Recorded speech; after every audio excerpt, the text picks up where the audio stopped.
conversation with Chat GPT that changed my life and helped me heal my biggest wound. Here's some of it. Why do you think that when someone is giving me attention, I focus all of my attention on this person to the point of losing myself? Where do you think it's coming from? I'm going to answer you based on your pattern, not in a generic way. From our conversations, a few things stand out.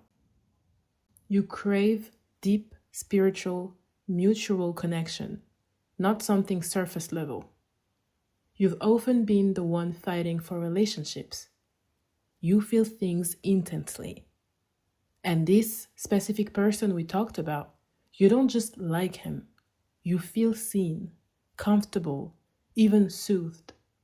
The closeness, the warmth. So where do I think it's coming from? Not from desperation, not from weakness. It feels like it's coming from emotional hunger mixed with inconsistency. You don't attach to just anyone. You attach when someone touches that very specific part of you that wants to be understood deeply. And when that happens, your system goes, "This is rare. Don't lose it." Because you've experienced connection fading before. Because you've often been the one investing more. Because when you finally feel that softness and comfort, it feels like home. But here's the key. When the other person is inconsistent, your attachment system gets activated. That's when you start focusing more, analyzing more, wanting reassurance, feeling pulled. It's not just attention. It's inconsistent attention that hooks you. If someone were steady, clear, and equally invested from the beginning, I actually don't think you would lose yourself the same way. You'd soften, but you wouldn't spiral. Tell me something honestly. When someone is fully available and calm with you, do you feel drawn in the same intense way? Or does the intensity mostly happen when there's uncertainty?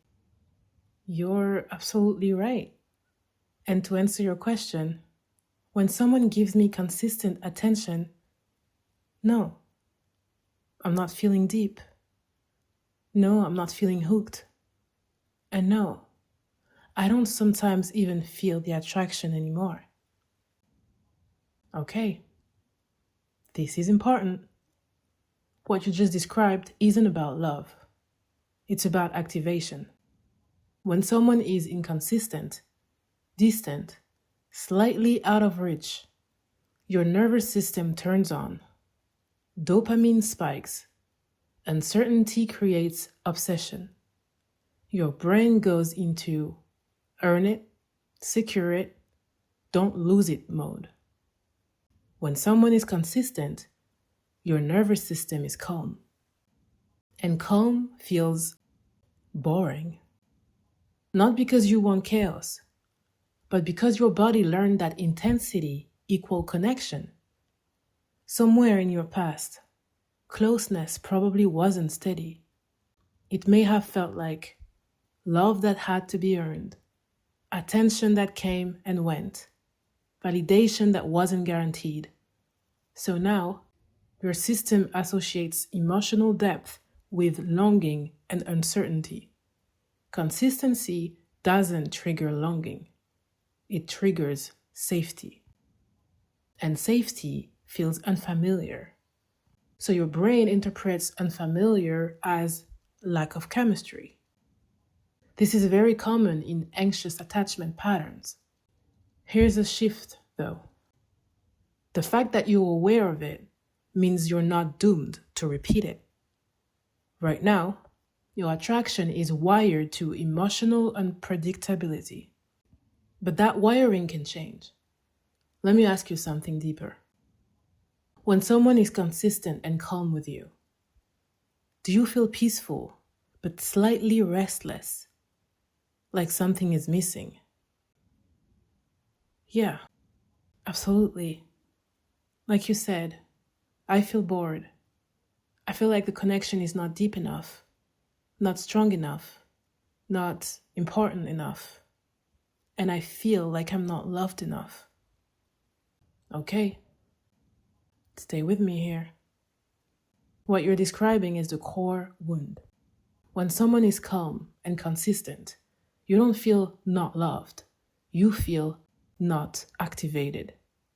But because your body learned that intensity equals love, your brain translates no intensity, no depth, no importance, I'm not loved. Your nervous system equates longing equal depth, anxiety equal chemistry, uncertainty equal importance, and emotional highs and lows equal passion.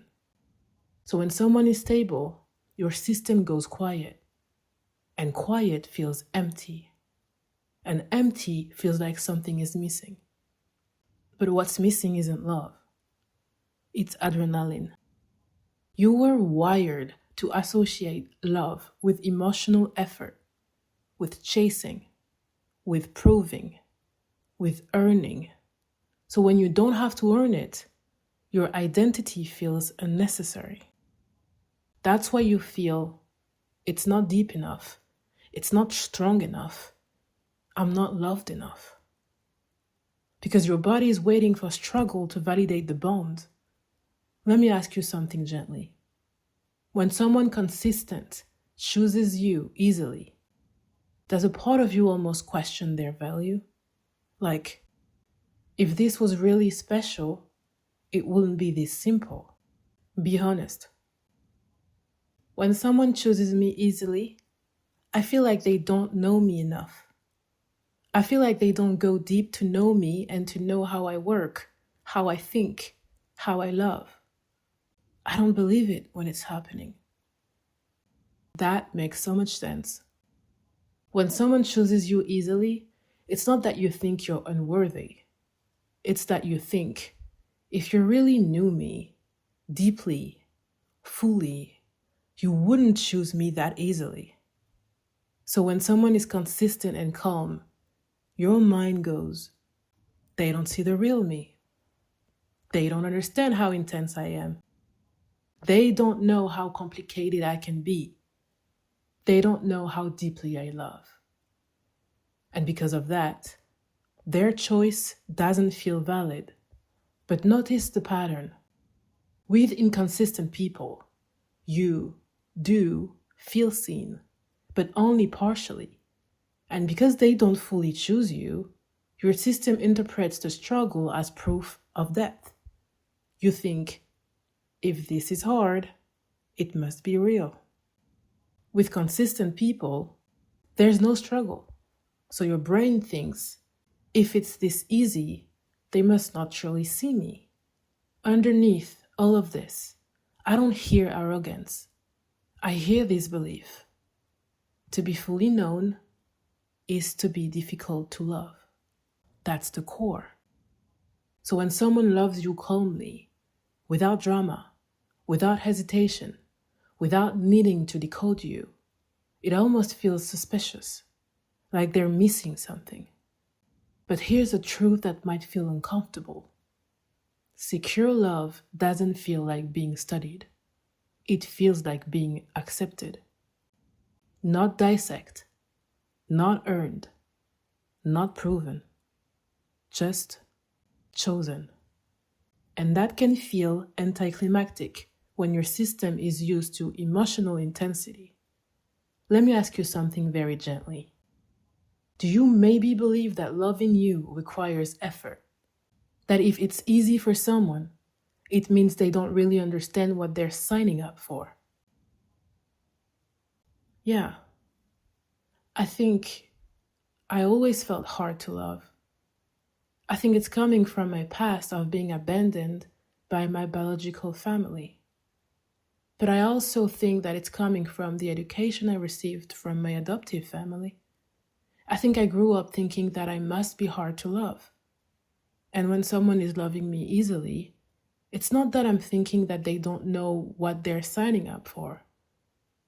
It's just that in my head, I'm feeling like if they really truly know who I am and how I act, if things get really complicated and deep, as you said, and they're still here, and they still love me afterwards, after the inconsistency, then they must really love me.